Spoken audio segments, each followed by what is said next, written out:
Dear student, welcome to semester classes. पिछली class में हमने देखा था पीरियोडिक क्लासिफिकेशन ऑफ एलिमेंट्स, तत्वों का आवर्ती वर्गीकरण, जिसके अंदर हमने कवर किया था अपना मेंडलीव की आवर्त सारणी, मेंडलीव की आवर्त सारणी के गुण तथा उसके दोष।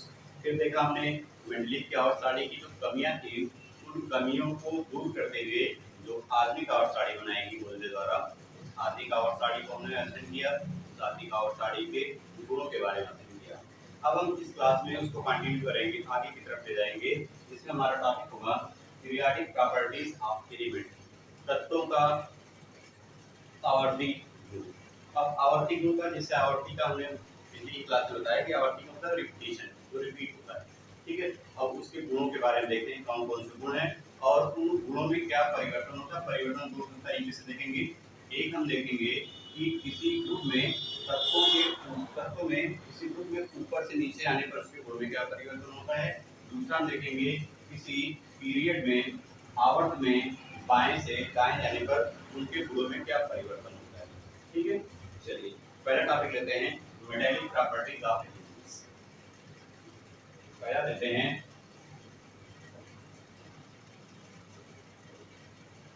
मेटालिक प्रॉपर्टीज अर्थात धात्विक। जैसा कि हमें पता है धातु वे तत्व होते हैं जो इजीली इलेक्ट्रॉन को निकाल देते हैं, रिलीज कर देते हैं। यदि कोई परमाणु अपने वातम कोश से इलेक्ट्रॉन को निकालने की क्षमता रखता है, वह धातु कहलाता है। और यदि वह तत्व इलेक्ट्रॉन को ग्रहण करने की क्षमता रखता है, वो आपका आधात कहलाता है। अब हमें इस अपने चैप्टर में ये देखना है कि जो धात्विक गुण है, यदि हम किसी ग्रुप में ऊपर से नीचे की तरफ जाएं या बाएं से दाएं की तरफ जाएं तो उसमें परिवर्तन क्या होता है। जैसे किसी ग्रुप की बात करें, सपोज करिए हमने अपना पहला ग्रुप ले लिया, जिसमें hydrogen, lithium, sodium, potassium, rubidium, इस तरीके से तत्व हैं। अब हमें देखना है इनमें इनके गुणों में क्या परिवर्तन होता है। जैसे पहला ले लेते हैं लिथियम, ले लेते हैं और आप ले लेते हैं पोटेशियम। दो तत्व ले लेते हैं पहले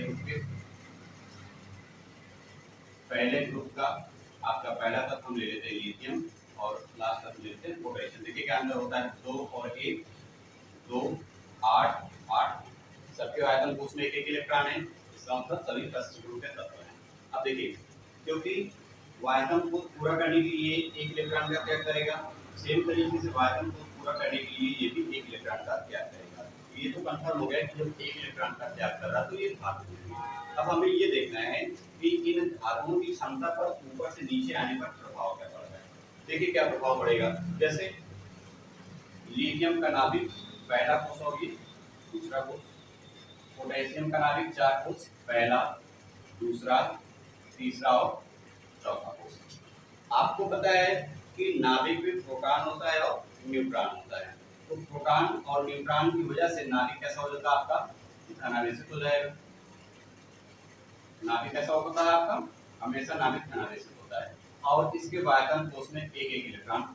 ठीक है, देखिए अब हमें ये डिस्कस करना है कि इनके धात्विक गुण जो हैं, ये तो कंफर्म हुआ कि धातु हैं। अब हमें ये देखना है कि कौन सी प्रबल धातु होगी और कौन सी दुर्बल, या ऊपर से नीचे आने पर इसमें प्रभाव क्या पड़ेगा। देखिए ये इलेक्ट्रॉन नाभिक से इतनी दूरी पर है और यह वाला इलेक्ट्रॉन नाभिक से इतनी दूरी पर है।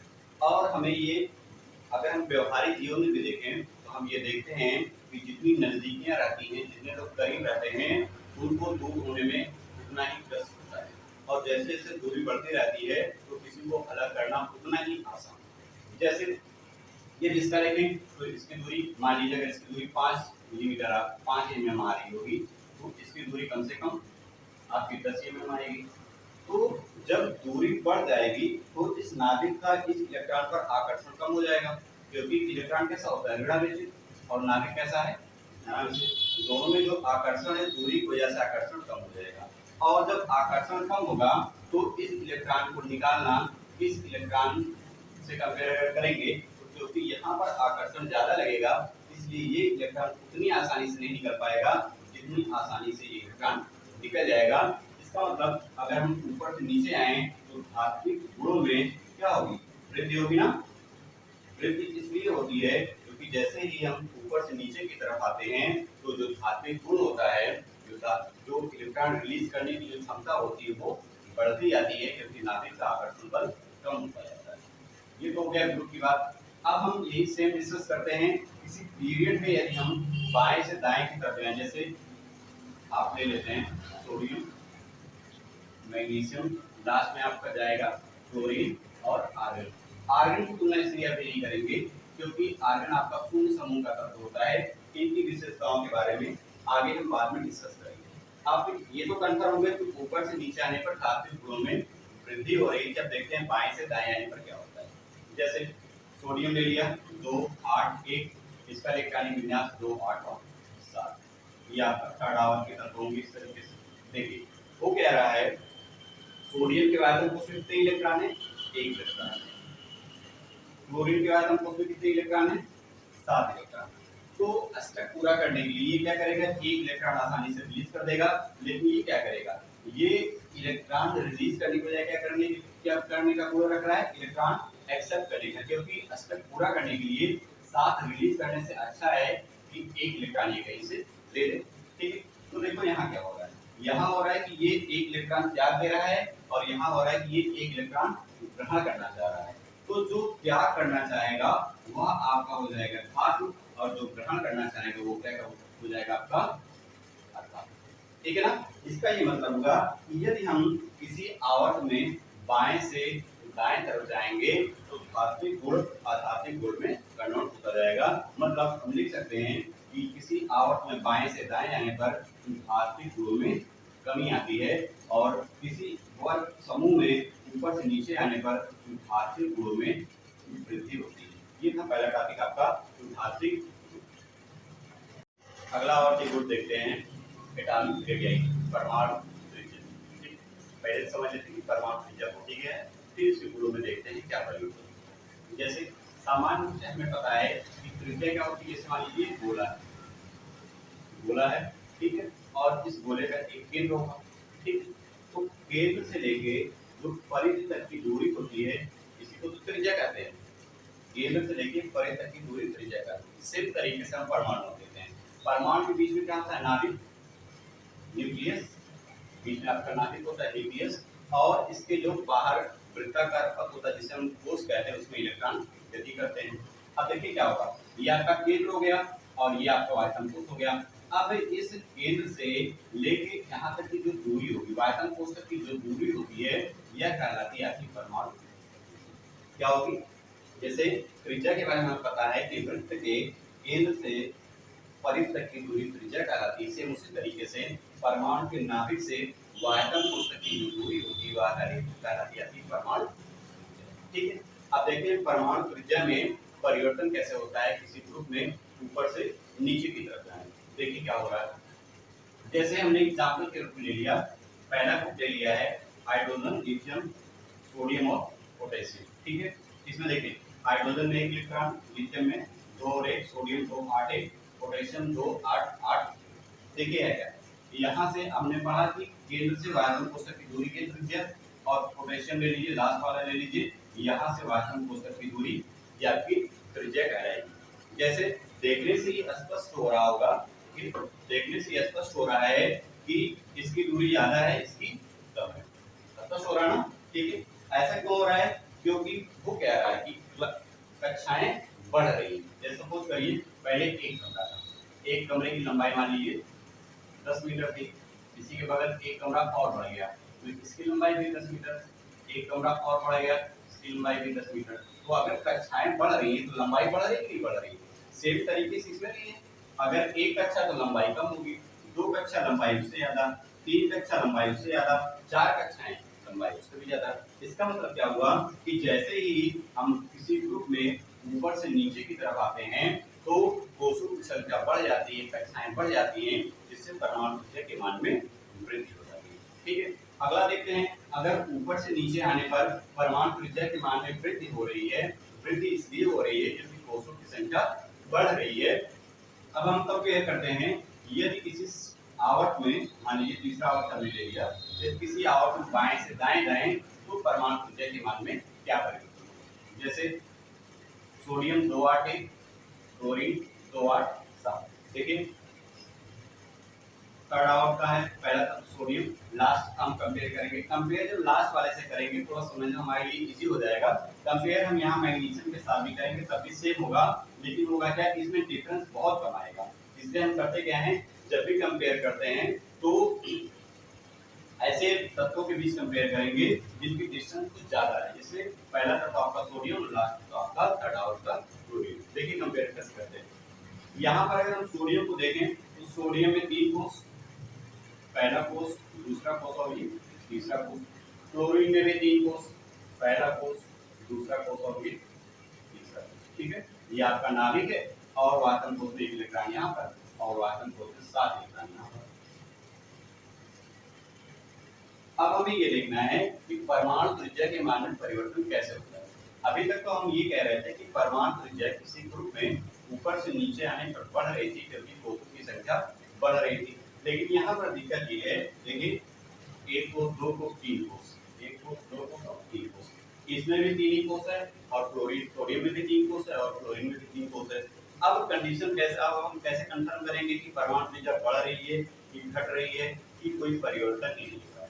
तो अगर हम पहली बार देखें तो हमको ये लगेगा कि परमाणु त्रिज्या के मान में कोई परिवर्तन नहीं हो रहा है क्योंकि कोषों की संख्या ना बढ़ रही ना घट रही। सेम है, ठीक है। जैसे हमने पहले क्लास में कहा, इसके पहले एग्जाम्पल बताया कि एक कमरा है तो 10 मीटर, दूसरा कमरा होगा तो 10-10-20 मीटर हो जाएगा। लेकिन यहाँ पर दूसरा कमरा तो बन ही नहीं रहा है, दूसरा तो बन नहीं रहा है।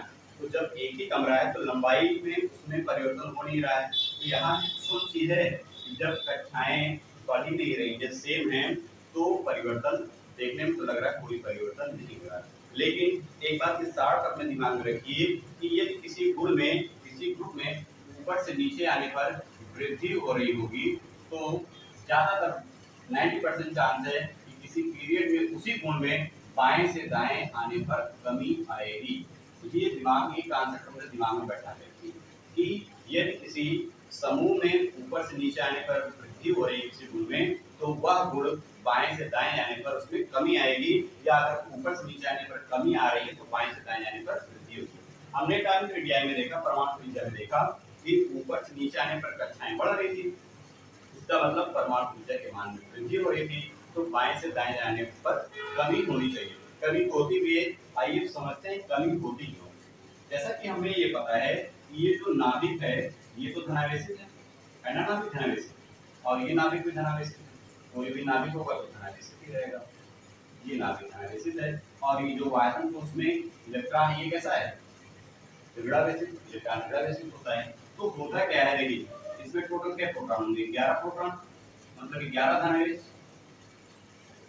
इसमें 11 धनावेश और इसमें कितना हो जाएगा 8 + 10 7 17, इसमें 17 धनावेश होंगे ना।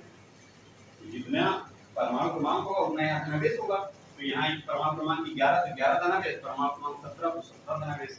अब देखिए समझिए हो क्या रहा है, ये 11 धनावेश इस वायतन कोष को अपनी तरफ खींचने का प्रयास कर रहे हैं और यहाँ पर क्या हो रहा है, ये 17 धनावेश इस वायतन कोष को अपनी तरफ खींचने का प्रयास कर रहे हैं क्योंकि आवेश विपरीत है, धनावेश और ऋणावेश, धनावेश और ऋणावेश। तो जब आवेश, जब आप चार्ज देखेंगे धनावेश और ऋणावेश विपरीत रहेगा तो आकर्षण होगा।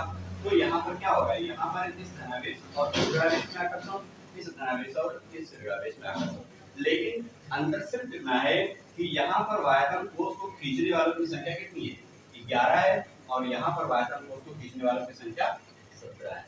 तो ये कंफर्म है। सपोज करिए कि एक आदमी, ठीक है, इस आदमी को एक तरफ 11 लोग खींच रहे हैं और एक तरफ 17 लोग खींच रहे हैं। अब ये समझना हमारे लिए आसान है कि अगर 11 लोग खींच रहे हैं उसी आदमी को और उसी व्यक्ति को यदि 17 लोग खींचे तो ये कंफर्म है कि वो 17 व्यक्ति की तरफ ज्यादा झुक जाएगा। तो कोई डाउट तो नहीं, ठीक है। तो वैसे ही सेम कंडीशन तो यहाँ भी है, इस वायतन कोष को 11 लोग खींच रहे हैं और इस वायतन कोष को 17 लोग खींच रहे हैं। तो होगा क्या, ये जो होगा इसका खिंचाव इसकी अपेक्षा थोड़ा सा ज्यादा हो जाएगा। ज्यादा होगा कि नहीं होगा, ये ज्यादा खींच जाएगा और ये कम खींचेगा। अगर मान लीजिए ये आपका 2 mm खींच रहा होगा तो ये आपका 1.5 mm खींचेगा, ज्यादा खींचेगा ना, ठीक है।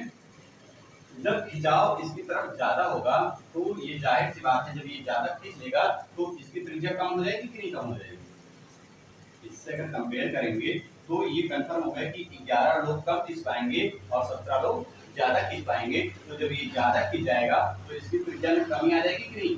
कमी तो इसकी भी त्रिज्या में आएगी, लेकिन उतनी कमी नहीं आएगी जितनी कमी यहाँ पर आएगी। तो देखते हैं पीरियड में, किसी भी पीरियड में जैसे जैसे हम बाएं से दाएं की तरफ जाते हैं तो नाभिक का जो आकर्षण होता है वो प्रबल होता जाता है, क्योंकि उसमें प्रोटॉन की संख्या बढ़ती जाती है।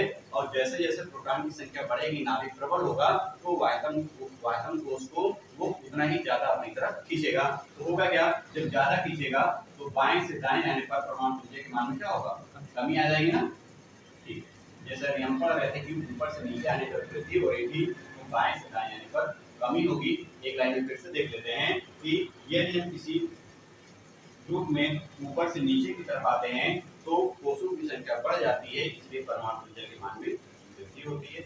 सेम तरीके से यदि किसी पीरियड में बाएं से दाएं की तरफ जाएंगे तो कोषों की संख्या में कोई परिवर्तन नहीं होता, फिर भी परमाणु त्रिज्या के मान में कमी आती है। लेकिन यह कमी नाभिक की प्रबलता के कारण आती है, क्योंकि जैसे जैसे हम बाएं से दाएं जाते हैं तो नाभिक में प्रोटॉनों की संख्या बढ़ती जाती है और वो वायतन कोष को उतना इजीली अपनी तरफ। ठीक, अगला गुण है आपका आयनन विभव। पहले समझते हैं कि आयनन विभव होता क्या है, इसकी परिभाषा क्या होती है, फिर गुणों में परिवर्तन देखते हैं किस तरीके से होता है। देखिए आयनन विभव, दो वर्ड है ना, विभव और आयनन। आयनन का मतलब उसको आयन बनाने की, और विभव का मतलब क्षमता, मतलब आयन बनाने की जो क्षमता होती है वो आयनन विभव। देखिए जैसे हमने एक एग्जांपल लिया है, या आपको कोई परमाणु, ये परमाणु का नाभिक, पहला दूसरा कोष, तीसरा कोष। ठीक है, ये हमें पता है कि नाभिक जैसा होता है, धनावेशित होता है, और इसके बाद जो वृत्ताकार कोष होता है उसमें इलेक्ट्रॉन कैरी करते हैं, और वो इलेक्ट्रॉन कैसे होते हैं, ऋणावेशित होते हैं। तो आवेश हमको दिख रहा है कि यहाँ धनावेश और यहाँ ऋणावेश, तो ये कंफर्म हो गया, इस आवेश के बीच एक आकर्षण काम करेगा, आकर्षण होगा ना। विपरीत आवेश है, विपरीत आवेश के बीच हमेशा आकर्षण बल काम करता है। तो इसका ये मतलब हुआ कि यह धनावेश इस ऋणावेश को अपनी तरफ खींचेगा, और जब ये अपनी तरफ खींचेगा और हम इसको, अगर ये इस इलेक्ट्रॉन को यहाँ से निकालने का प्रयास करें तो आसानी से निकलेगा कि नहीं निकलेगा, आसानी से तो नहीं निकलेगा, क्योंकि आकर्षण। जैसे एग्जाम्पल ले लीजिए, मान लीजिए कि दो आपके चुंबक, इसका धन और इसका ऋण, जब दो अलग अलग रहेंगे तो क्या होगा, ये आपस में चिपक जाएगा, ऐसे चिपक जाएगा ना, यदि विपरीत रहेंगे। अब देखो एक तरफ धनावेश था, एक तरफ ऋणावेश था, तो दोनों चुंबक क्या आपस में चिपक गए। अब यदि हम इनको दूर करने का प्रयास करें तो थोड़ी सी एनर्जी लगेगी, ताकत लगेगी कि नहीं लगेगी। मान लीजिए कि इस चुंबक को किसी 1 मंथ के बच्चे को, और छोटा बच्चा होगा ना, ठीक है, तो उसमें इतनी ताकत नहीं होगी कि इन दोनों चुंबकों को अलग कर ले जाए, क्या कर ले जाएगा, नहीं कर पाएगा ना। ठीक है, और यही क्या करें, किसी 10 साल के लड़के को दे तो क्या करेगा, आसानी से दोनों को अलग कर देगा। वो अलग इसलिए कर पा रहा है क्योंकि उसमें क्षमता है, उसमें उतनी ताकत है। बच्चा अलग इसलिए नहीं कर पा रहा क्योंकि उसमें ताकत ही नहीं है। तो होता क्या है, जब आकर्षण होगा और आकर्षण के खिलाफ हमको काम करना पड़ेगा तो हमारी ताकत लगेगी। वैसे ही सेम, जब नाभिक का आकर्षण इस इलेक्ट्रॉन पर लग रहा है और अगर हम इस इलेक्ट्रॉन को यहाँ से निकालने का प्रयास करें तो कुछ एनर्जी लगेगी कि नहीं लगेगी, ताकत लगेगी ना। ठीक है, यही जो ताकत लगती है इसी को बोलते हैं आयनन विभव। परिभाषा क्या होगी, किसी परमाणु के वायतन कोष से एक इलेक्ट्रॉन को निकालने में जो ऊर्जा लगती है वह कहलाती है आयनन विभव। एक बार फिर से देखते हैं, ये परमाणु है, ये कोई एग्जांपल है परमाणु का। परमाणु के आयतन कोष में एक इलेक्ट्रॉन है, यह इलेक्ट्रॉन नाभिक के धनावेश से आकर्षण बल द्वारा जुड़ा हुआ है। जब हम इस आकर्षण बल के विरुद्ध काम करेंगे, मतलब इस इलेक्ट्रॉन को यहाँ से निकालने का प्रयास करेंगे, तो हमको ऊर्जा देनी पड़ेगी, और जो ऊर्जा जितनी ऊर्जा देनी पड़ेगी वह कहलाएगा उसका आयनन विभव। यदि पहला इलेक्ट्रॉन निकालने में ऊर्जा देंगे तो प्रथम आयनन विभव, दूसरा इलेक्ट्रॉन निकालने में ऊर्जा लगाएंगे तो द्वितीय आयनन विभव, तीसरा इलेक्ट्रॉन निकालने में ऊर्जा लगेगी तो तृतीय आयनन विभव। इस तरीके से आयनन विभव होगा। देखिए क्या हुआ, परमाणु के वायतन कोष से एक इलेक्ट्रॉन निकालेंगे तो ऊर्जा लग रही है, यही ऊर्जा हमारी आयनन विभव कहलाती है। ऊर्जा जितनी ज्यादा लगेगी आयनन विभव उतना ही ज्यादा, ऊर्जा जितनी कम लगेगी आयनन विभव उतना ही कम। अब हम देखते हैं कि किसी समूह में ऊपर से नीचे आने पर आयनिक विभव के मान में परिवर्तन कैसे होगा। जैसे एग्जांपल लिया हमने, प्रथम समूह ले लिया है, पहला तो आपका हाइड्रोजन, लिथियम, सोडियम और पोटेशियम, दो की कंपेयर करते हैं, पहले और चौथे की कंपेयर कर लेते हैं। देखिए हाइड्रोजन के आयतन कोष में 1 इलेक्ट्रॉन, पोटेशियम के आयतन कोष में 1 इलेक्ट्रॉन, इसमें पहला कोष, इसमें 1 2 3 4 4 कोष है ना। अब करना क्या है, इस इलेक्ट्रॉन को यहाँ से निकालना है और इस इलेक्ट्रॉन को यहाँ से निकालना है, जो एनर्जी लगेगी वही कहलाएगी आयनन विभव। यही तो परिभाषा है। देखो हो क्या रहा है, ये धनावेशित नाभिक इस इलेक्ट्रॉन पर अपना आकर्षण दर्शाएगा और यह धनावेशित नाभिक इस इलेक्ट्रॉन पर अपना आकर्षण दर्शाएगा। ठीक है, अब होगा क्या, दोनों जगह आकर्षण लग रहा है, लेकिन अगर कंपेयर करें तो यहाँ आकर्षण ज्यादा लग रहा होगा, यहाँ आकर्षण उसकी अपेक्षा कम लग रहा होगा। होता क्या है, यदि कोई घर के बहुत पास रह रहा है, जो घर में ही रह रहा है उसका आकर्षण और जो घर से दूर रह रहा है उसका आकर्षण, दोनों में परिवर्तन होता है। जो पास में ही घर में ही रहता है उसका घर के प्रति लगाव ज्यादा रहेगा और जो दूर रहेगा उसका लगाव कम रहेगा। तो जब लगाव जितना ही ज्यादा रहेगा उसको अलग करना उतना ही कठिन काम हो जाएगा और लगाव जितना कम रहेगा उसको अलग करना उतना ही आसान काम होगा। जैसे इसका आकर्षण ज्यादा और इसका आकर्षण कम। एक एग्जांपल और ले सकते हैं, जैसे एग्जांपल ये लिया जा सकता है कि आयतन कोष में 1 इलेक्ट्रॉन है, तो ये इलेक्ट्रॉन को त्याग करना चाह रहा है और ये इलेक्ट्रॉन को त्याग करना नहीं चाहेगा, क्योंकि ये चाह रहा है कि 1 इलेक्ट्रॉन और या 2 इलेक्ट्रॉन हो जाए। तो जब ये इलेक्ट्रॉन को त्याग करना चाह रहा है और ये इलेक्ट्रॉन को त्याग नहीं करना चाहेगा, तो जब वो इलेक्ट्रॉन खुद ही त्याग करना चाह रहा है तो उसको वहां से हटाना आसान हो जाएगा कि नहीं। सपोज करिए कि हमारा मन कर रहा है कि हम क्रिकेट खेलने जाए और हमारा मन कह रहा है कि हम खेलने चले जाएं, तो अगर हम खेलने जाना चाह रहे हैं और हमारे किसी फ्रेंड का, किसी मित्र का अगर मिस कॉल भी आ जाएगा तो हम तुरंत निकल के चले जाएंगे, क्योंकि हमारा मन तो पहले से था, तो हम आसानी से चले जाएंगे। तो क्या करना पड़ेगा, उसको सिर्फ एक मिस कॉल देनी पड़ेगी। लेकिन दूसरी कंडीशन में कि हमारा मन ही नहीं कह रहा खेलने जाने का, हम चाह रहे हैं कि हमको पता है कि हमारा फ्रेंड अभी आएगा, बुलाएगा, लेकिन मेरा मन ही नहीं कि मैं खेलने जाऊँ। तो ऐसी कंडीशन में क्या होगा, वो फोन करेगा तो हम उसको साइलेंट पे डाल देंगे या फोन को कट कर देंगे। तो क्या करना पड़ेगा, हमको घर से निकालने की उसको बहुत प्रयास करना पड़ेगा, लेकिन वो प्रयास तब करना पड़ेगा जब हम चाहेंगे नहीं। वही कंडीशन तो है, ये तो इलेक्ट्रॉन को आसानी से रिलीज करना ही चाहता है और ये इलेक्ट्रॉन आसानी से रिलीज नहीं करना चाह रहा है, पहली बात। दूसरी कंडीशन ये है कि यहाँ पर क्या हो रहा है कि दूरी ज्यादा है और यहाँ पर दूरी कम है, तो हमें पता है कि दूरी जितनी ही ज्यादा रहेगी उतना ही लगाव कम होगा और दूरी जितनी कम रहेगी लगाव उतना ही ज्यादा होगा। तो क्योंकि लगाव यहाँ पर ज्यादा है इसलिए एनर्जी भी इस इलेक्ट्रॉन को निकालने में ज्यादा देनी पड़ेगी। अगर मान लीजिए इसको 100 कैलोरी की एनर्जी देनी पड़ रही है तो इसको 50 कैलोरी में ही इलेक्ट्रॉन यहाँ से निकल जाएगा। ये तो होगा। इसका मतलब क्या हुआ कि किसी ग्रुप में ऊपर से नीचे आने पर आयनिक विभव के मान में कमी आएगी। अब ये देखते हैं, ऊपर से नीचे आने पर यदि कमी आ रही है तो किसी समूह, किसी पीरियड में, आवट में बाएं से दाएं जाने पर क्या होगा। जैसे हम एग्जांपल ले लेते हैं थर्ड ग्रुप का, सोडियम और लास्ट में क्लोरीन, 11 और 17 नाभिक हो गया, धनावेशित नाभिक, 1 कोष, 2 कोष, 3 कोष, यहाँ पर क्लोरीन, पहला कोष, दूसरा कोष और तीसरा कोष, आयतन कोष में 1 इलेक्ट्रॉन, आयतन कोष में 7 इलेक्ट्रॉन। ये तो बनेगा, ठीक है। ये धनावेशित नाभिक। अभी तक देखिए ये नाभिक आपका धनावेशित हो गया और ये क्या करेगा, इस इलेक्ट्रॉन पर अपना आकर्षण लगाएगा ना। अभी तक तो हमारे लिए समझना आसान था, क्योंकि हम ये कह रहे थे कि जब हम ऊपर से नीचे आ रहे हैं तो कोष बढ़ जा रहा है, जब कोष बढ़ जा रहा है तो नाभिक का आकर्षण घट रहा है।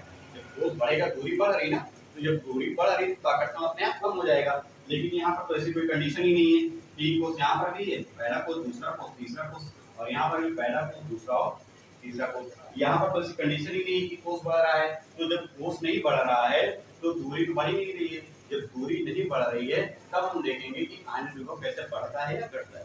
देखिए दूरी तो नहीं बढ़ रही, लेकिन एक परिवर्तन आप देख रहे होंगे, 2 8 1 और इसका 2 8 7। देखिए अगर हम बैलेंसिंग से चेक करें तो ये क्या कर रहा है कि एक इलेक्ट्रॉन को त्याग करना चाहेगा। क्या करना चाहेगा ना, ये जैसे क्या करेगा, आयतन कोष में 8 हो जाएगा, इसका पूरा हो जाएगा। ये क्या करेगा, आयतन कोष से 7 इलेक्ट्रॉन त्याग करने की बजाय क्या करना चाह रहा है, 1 इलेक्ट्रॉन को ग्रहण करना चाह रहा है। यही तो हो रहा है। अब देखो कंडीशन क्या बनेगी, ये क्या कर रहा है, ये चाह रहा है कि इलेक्ट्रॉन को यहाँ से त्याग दे, ये चाह रहा है कि इलेक्ट्रॉन इसको मिल जाए।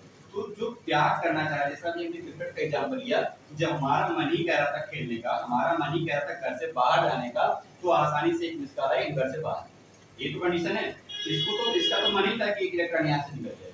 तो जब इसका पहले से मन था कि ये इलेक्ट्रॉन यहाँ से निकल जाए, तो इसको ऊर्जा कम देनी पड़ेगी कि नहीं? मान लो इसको ऊर्जा हम 100 कैलोरी 10 कैलोरी दे रहे हैं, अब 10 कैलोरी ही ऊर्जा देने पर ये निकल जा रहा है। निकल आसानी से इसलिए रहा है क्योंकि इसका मन पहले से था निकलने, और जैसे निकलेगा स्टक पूरा हो जाएगा। अब हम इसी इलेक्ट्रॉन को अगर यहाँ से निकालने का प्रयास करें तो क्या वो आसानी से निकलेगा?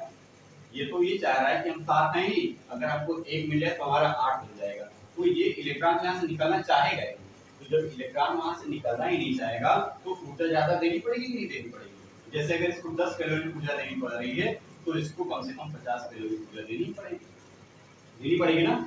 ऐसा इसलिए हो रहा है क्योंकि इसकी प्रवृत्ति इलेक्ट्रॉन को क्या करने की और इसकी प्रवृत्ति इलेक्ट्रॉन को ग्रहण करने की। एक एग्जांपल ये, दूसरा भी हम दूसरा भी समझ सकते हैं परमाणु ऊर्जा से, कि जैसे जैसे हम बाएं से दाएं जा रहे थे परमाणु ऊर्जा के मान में कमी आ रही थी, तो जैसे जब परमाणु ऊर्जा के मान में कमी आएगी तो आकर्षण बढ़ ही जाएगा, और जब आकर्षण बढ़ेगा तो इलेक्ट्रॉन निकालना मुश्किल हो जाएगा। तो इस तरीके से देखते हैं कि ऊपर से नीचे आने पर फोर्स बढ़ रहा था, इसलिए आयनन विभव के मान में कमी आ रही थी, और आवर्त में बाएं से दाएं आने पर आयनन विभव के मान में वृद्धि होती है, क्योंकि वो इलेक्ट्रॉन त्यागने की क्षमता धीरे धीरे कम होती है।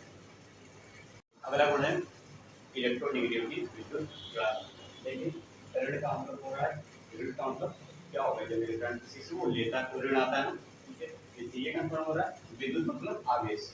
देखिए होता क्या है, जब कभी भी आप किसी के साथ शेयरिंग करें, जैसे मान लीजिए हम कोई काम कर रहे हैं, साझेदारी का काम कर रहे हैं, ठीक है, साझेदारी का काम क्या कर रहे हैं, जैसे मान लीजिए हमको एक बुक खरीदनी है जिसकी कीमत 20 है ना, 20 रुपए की बुक थी। अब 20 रुपए की बुक में 10 रुपया हमने मिलाया और 10 रुपया आपने मिलाया, 10 रुपया हमने मिलाया 10 रुपया आपने मिलाया, तो 20 रुपए की बुक आ गई। तो क्या हुआ, यहाँ पर शेयरिंग हो रही ना, एक शेयरिंग इस टाइप से होगी। दूसरी शेयरिंग ऐसे भी हो सकती है कि 20 रुपए की बुक थी, 20 रुपए की बुक थी, और इस 20 रुपया में एक 10 रुपया तो आपने मिला दिया और 10 रुपया यहाँ पर आपके किसी मित्र ने मिला दिया। तो हमारा कहने का मतलब है कि जब मित्र आपका रहेगा, जैसे मान लीजिए मित्र है, ये क्लास 10 का है, ये क्लास 10 है ना, तो जब मित्र रहेगा तो ए और ए लिखने का मतलब ये है कि दोनों की क्षमता समान है ना, क्योंकि अलग नहीं लिखा गया ना, लेकिन यहाँ पर थोड़ा सा डिफरेंस कर दिया गया है। यहाँ पर हम अपनी बात कर रहे हैं और आपकी बात कर रहे हैं, एक ए हो गया एक बी हो गया। यहाँ पर भी देखिए शेयरिंग तो बराबर हो रही है, 10-10 की शेयरिंग हो रही है, 10-10 की शेयरिंग हो रही है, शेयरिंग बराबर हो रही है, लेकिन अंतर क्या है, यहाँ पर दो समान लोगों के बीच में है और यहाँ पर दोनों वही व्यक्ति समान नहीं अलग अलग। तो होगा क्या, यदि ऐसी शेयरिंग बन जाए तो अगर कभी कंडीशन आए कि इसको ब्रेक करनी है, मान लीजिए कभी ऐसी कंडीशन आए कि जो हमने काम किया था, जो हमने किताब खरीदी थी और हमारी आपकी नहीं पढ़ रही, तो क्या होगा, तो उस किताब का बंटवारा होगा।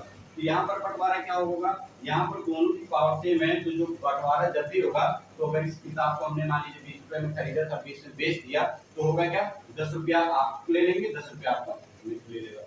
यहाँ पर भी कंडीशन यही होनी चाहिए कि अगर 10-10 रुपया लगाए थे तो 10 हमको लेना है और 10 आपको लेना है, लेकिन यदि दोनों अलग व्यक्ति हैं तो अलग व्यक्ति का मतलब ही ये हुआ कि उसमें से किसी एक की पावर ज्यादा, अलग इसीलिए लिखा गया ना। तो मान लीजिए अगर इसमें किसी एक की पावर ज्यादा होगी और वो अगर बेईमानी करना चाहे और इस बेईमानी में अगर वो 12-8 का रेशियो लगा दे और 12-8 का रेशियो वो लगा भी दिया और इसकी पावर अगर ज्यादा है तो आपको मजबूरन 8 रुपये में संतोष करना पड़ेगा, क्योंकि इसकी क्षमता ज्यादा, उसको बिगाड़ भी नहीं पाएंगे, ये तो कंडीशन हो गई।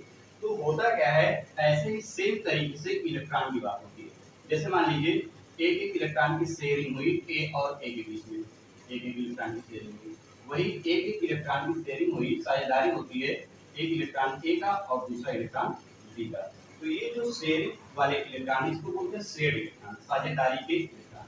साझेदारी के इलेक्ट्रॉन पर यहाँ पर दोनों का हक बराबर का होगा, क्योंकि ए और ए, और अगर अलग होंगे तो ये वाला इलेक्ट्रॉन इसके पास और ये वाला इसके पास चला जाएगा। तो यहाँ पर तो कोई दिक्कत नहीं होती अगर साझेदारी बराबर वाले से। दिक्कत कब होती है अपने व्यवसाय में, जब हम साझेदारी पार्टनरशिप अपने से किसी बड़े से कर लेते हैं, तो वहाँ दिक्कत शुरू हो जाती है। अब होगा क्या, यहाँ साझेदारी देखिए एक ए है दूसरा बी है, तो जाहिर सी बात है कि जिसकी पावर ज्यादा होगी वो शेयर्ड इलेक्ट्रॉन को अपनी तरफ ज्यादा खींचेगा, खींचेगा कि नहीं खींचेगा, क्योंकि इसकी पावर ज्यादा है। तो जब ये शेयर्ड इलेक्ट्रॉन को अपनी तरफ ज्यादा खींचेगा तो इस पर क्या आएगा, अगर ये पूरा इलेक्ट्रॉन ले लेता तो इस पर ऋणावेश आ जाता, क्योंकि ये इलेक्ट्रॉन ले तो रहा नहीं है, पूरा ले नहीं रहा ना, सिर्फ क्या कर रहा है, इसको ज्यादा आकर्षित कर रहा है, तो इस पर क्या आएगा, आंशिक ऋणावेश। यही होती है ऋण विद्युतता। देखिए ऋण आ गया कि नहीं आया, यही होती है विद्युत ऋणात्मकता। यही होती है आपकी विद्युत ऋणात्मकता। होता क्या है, शेयर्ड इलेक्ट्रॉन को, साझेदारी के इलेक्ट्रॉन को अपनी तरफ आकर्षित करने की जो क्षमता होती है वह विद्युत ऋणात्मकता कहलाती है। एक और बहुत ध्यान से देखिए, याद रखिएगा कि सिर्फ आकर्षित करने की क्षमता ये है, आकर्षित करने की क्षमता, आकर्षित करने की क्षमता, सिर्फ अट्रैक्ट करने की क्षमता। अगर ये इलेक्ट्रॉन को अपनी तरफ खींचने की क्षमता हो जाएगी, अपनी तरफ लेने की क्षमता हो जाएगी, एक्सेप्ट करने की क्षमता होगी, तो ये वर्ड बदल जाएगा, विद्युत ऋणात्मकता नहीं रह जाएगा। तो आगे क्या होगा, दूसरा आगे बताते हैं। ये सिर्फ क्या है, इलेक्ट्रॉन को अपनी तरफ आकर्षित करने की जो क्षमता होती है वह विद्युत ऋणात्मकता कहलाती है। अब हम ये देखते हैं किसी ग्रुप में ऊपर से नीचे आने पर विद्युत ऋणात्मकता में परिवर्तन क्या होता है। जैसे एग्जांपल ले लिया सेकंड ग्रुप का, बेरिलियम, मैग्नीशियम और आपका कैल्शियम, दो एग्जांपल ले लेते हैं। इसमें बेरिलियम ले लिया और हमने कैल्शियम ले लिया। बेरिलियम इलेक्ट्रॉन विन्यास को और दो, नाभिक पहला को और दूसरा को, कैल्शियम पहला को, दूसरा को, तीसरा और चौथा को। देखिए है क्या, इसको क्या करना है, बेरिलियम को क्या करना है, हमने पढ़ा विद्युत ऋणात्मकता में क्या होता है कि इलेक्ट्रॉन को आकर्षित करने की क्षमता, इलेक्ट्रॉन को कहीं से आकर्षित करने की क्षमता। देखिए क्या है, यहाँ पर दूरी कितनी है और यहाँ पर दूरी कितनी है, यहाँ पर दूरी ज्यादा है और यहाँ पर दूरी क्या है, कम है। तो जब दूरी कम रहेगी, दूरी जब कम रहेगी तो किसी चीज को खींचना आसान हो जाएगा कि नहीं। जैसे मान लीजिए हम किसी चीज को खींचना चाहते हैं और हमारी पकड़ में आ जा रही है, मान लीजिए हमने हाथ फैलाया, हमारी पकड़ में आ गई, उसको हम आसानी से खींच सकते हैं। लेकिन अगर हमारे हाथ फैलाने के बाद भी वहां तक हमारा हाथ नहीं पहुंच पा रहा है, जिसको खींचने का प्रयास करें, तो क्या खींच पाएंगे, नहीं खींच पाएंगे। तो वही तो सेम है यहाँ भी। देखिए यहाँ पर दूरी कम है, यहाँ पर दूरी ज्यादा है। तो जब दूरी कम है मतलब नाभिक का अब जो आकर्षण होगा ये ज्यादा होगा, दूरी जितनी कम रहेगी वो उतनी ही आसानी से उसको खींच सकता है। और यहाँ पर क्या होगा, दूरी बढ़ रही है तो आसानी से नहीं खींच पाएगा। तो यही होगा, जैसे जैसे हम ऊपर से नीचे आएंगे तो विद्युत ऋणात्मकता में क्या होगा, कमी आएगी कि नहीं आएगी, कमी आएगी, क्योंकि जैसे जैसे हम ऊपर से नीचे आएंगे तो नाभिक से दूरी बढ़ती रहती है और जितनी ज्यादा दूरी रहेगी उतना ही खींचना कठिन काम हो जाएगा। इसलिए विद्युत ऋणात्मकता के मान में ऊपर से नीचे आने पर विद्युत ऋणात्मकता में क्या होगा, कमी आएगी ना। तो हम लिख सकते हैं कि किसी समूह में ऊपर से नीचे आने पर विद्युत ऋणात्मकता के मान में कमी आती है। अब देखते हैं किसी पीरियड में, किसी आवर्त में बाएं से दाएं जाने पर विद्युत ऋणात्मकता में क्या परिवर्तन होता है। जैसे सेकंड ले लीजिए, द्वितीय आवर्त lithium, beryllium, boron, carbon, nitrogen, last में आ जाएगा आपका क्लोरीन।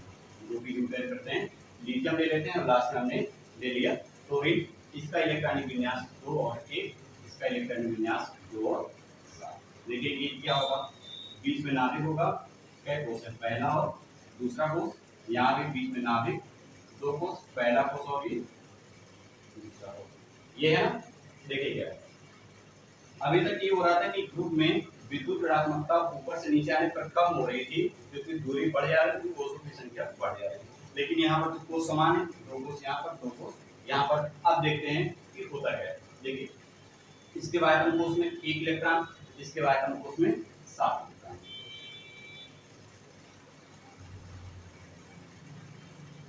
इसके बाद हम कोष में 1 इलेक्ट्रॉन, इसके बाद हम कोष में 7 इलेक्ट्रॉन। करना क्या है, इलेक्ट्रॉन को अपनी तरफ आकर्षित करने की क्षमता, इलेक्ट्रॉन को अपनी तरफ अट्रैक्ट करना है। देखिए लिथियम को वैसे भी देखें तो ये क्या चाह रहा होगा कि इसके बाद कोष से 1 इलेक्ट्रॉन निकल जाए और एक कोष बचे, एक कोष में 2 इलेक्ट्रॉन इसका कंप्लीट हो जाए। और ये चाह रहा है कि 1 इलेक्ट्रॉन इसको जल्दी से मिल जाए तो इसका 8 पूरा हो जाएगा, स्टेप पूरा हो जाए। ये क्या चाह रहा है, ये इलेक्ट्रॉन को अपनी तरफ खींचना चाह रहा होगा ना, ये सॉरी ये इलेक्ट्रॉन को क्या करना चाहता है, क्योंकि 1 इलेक्ट्रॉन है, 1 इलेक्ट्रॉन को क्या करना चाहेगा और ये चाह रहा होगा इलेक्ट्रॉन को अपनी तरफ खींचना। तो जब कोई इलेक्ट्रॉन को, जैसे लिथियम है, जब ये इलेक्ट्रॉन को त्याग करना चाह रहा है तो जो चीज हम त्याग करना चाह रहे हैं, सपोज करिए हमारे पास एक 10th की बुक है, 10th क्लास की एक बुक है। अब हमको इसका यूज ही नहीं, जरूरत नहीं है, तो हम क्या करेंगे, इस इलेक्ट्रॉन इस बुक को देना ही तो चाहेंगे, तो हम इस बुक को देना ही चाह रहे हैं और आप हमसे कह रहे हैं सर हमारे पास एक बुक और बुक है वो आप ले लीजिए, क्या हम ले लेंगे, तो लेंगे नहीं, क्योंकि हम तो खुद ही रूप देना चाह रहे हैं। तो वही कंडीशन यहाँ पर ये है कि ये क्या चाह रहा है, ये तो चाह रहा है कि इलेक्ट्रॉन यहाँ से निकल जाए। तो जब ये चाह रहा है कि इलेक्ट्रॉन इसका यहाँ से निकल जाए, तो क्या ये इलेक्ट्रॉन को अपनी तरफ आकर्षित करेगा? नहीं करेगा ना, क्योंकि ये चाह रहा है कि इलेक्ट्रॉन यहाँ से निकल जाए, तो ये आकर्षित नहीं करेगा। अब इससे कंपेयर हम करें, क्लोरीन से कंपेयर करें, क्लोरीन के बाद हमको उसमें कई इलेक्ट्रॉन है, 7 इलेक्ट्रॉन, और ये चाह रहा होगा कि 8 इलेक्ट्रॉन इसका कंप्लीट हो जाए। तो 8 कैसे पूरा होगा? एक इलेक्ट्रॉन अगर कहीं से पा जाएगा तो 8 इसका पूरा हो जाएगा, पूरा हो जाएगा ना। तो ये क्या करेगा, इसको इलेक्ट्रॉन चाहिए, और जिसको जिस चीज की जरूरत होती है वो उस चीज को पाने का बहुत प्रयास करता है। तो ये क्या करेगा, एक इलेक्ट्रॉन को पाने का प्रयास करेगा ना। तो इसका मतलब ये है कि अगर ये किसी से शेयर करेगा, अगर किसी तत्व के साथ क्लोरीन शेयर करेगा, तो उस शेयर्ड इलेक्ट्रॉन को अपनी तरफ खींचेगा, है ना। तो इसकी क्षमता क्या हो जाएगी, खींचने की क्षमता इसकी ज्यादा होगी ना। इसकी क्षमता मान लीजिए खींचने की 7 है, तो ये खींचेगा, इसकी क्षमता ज्यादा होगी, और इसकी इलेक्ट्रॉन खींचने की क्षमता क्या होगी, कम होगी। तो जब हम बाएं से दाएं जाएंगे तो इलेक्ट्रॉन को खींचने, अपने तरफ आकर्षित करने की क्षमता में क्या होगा, वृद्धि होगा ना। तो बाएं से दाएं जाने पर इलेक्ट्रॉन को खींचने की क्षमता अर्थात विद्युत ऋणात्मकता में वृद्धि होती है, और ऊपर से नीचे आने पर विद्युत ऋणात्मकता में कमी आती है।